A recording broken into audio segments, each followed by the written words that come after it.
أسعد الله صباحكم بكل الخير مستمعينا الكرام. رادیو یک موصل هاتیه وکرن که استودیو رادیو دناوا قهوه خانه که دایه و او کسین دهین اوی جهی به آشکرایی کارمندین اوی رادیو دبینن دمی کار دکن و برنامه زندی پیشکش دکن. هر وسا دیوارن اوی قهوه خانه به جهن شینوارین باجار موصل هاتین نخشاندن.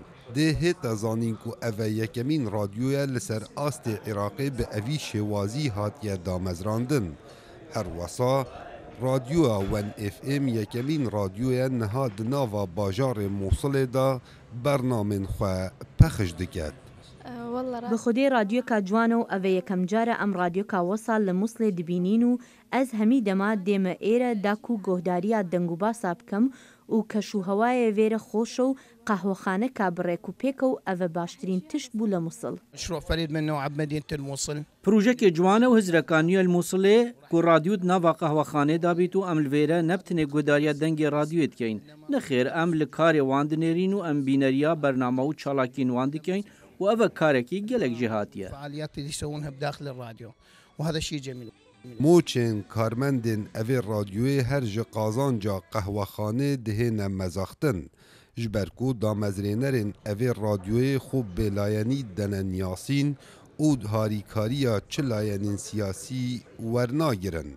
هر وسا برنامه دهین پخش کرن گره داینه بجواک باجار موصله و برنامج صباحي اللي هو برنامجنا الصباحي. ما برنامجی سپیدای های همی توران بحث دکد. چه بابتین عاطفی کمالاتی و ین آبوری بن. هر وسا افریدان روزانه امن لسرجاد باجار موصله ام ود جهزين. بقينا مستقلين احنا شباب مستقلين. ام چند گنجه بلعین مواسا هزرکر کارکی بکن که هاریکاریا رادیو به تکرن جلای مادی به و موچین کارمندا دابین بکن. جبر کو پیشتر او گنجین دیگل ما کار دکر به برانبر کار خو انجام دان. دا کو خدمتا ابی باشری بکن. بله سپاس بخوده ما هزرکر کاده چه و هاریکاریا کارمندی خو کین و موچوان دابین کن.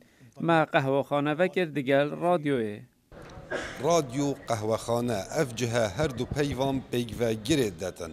بو یکم جاره دمیجویا باجار موصل دا جهه که وسا دهیت وکرن کو رادیو یو ده همان دم دا قهوه خانه لوما خورتن اوی باجاری برجکا برچاف قستا اوی جهی اتکن. کاوا عمر دنگ امریکا موصل.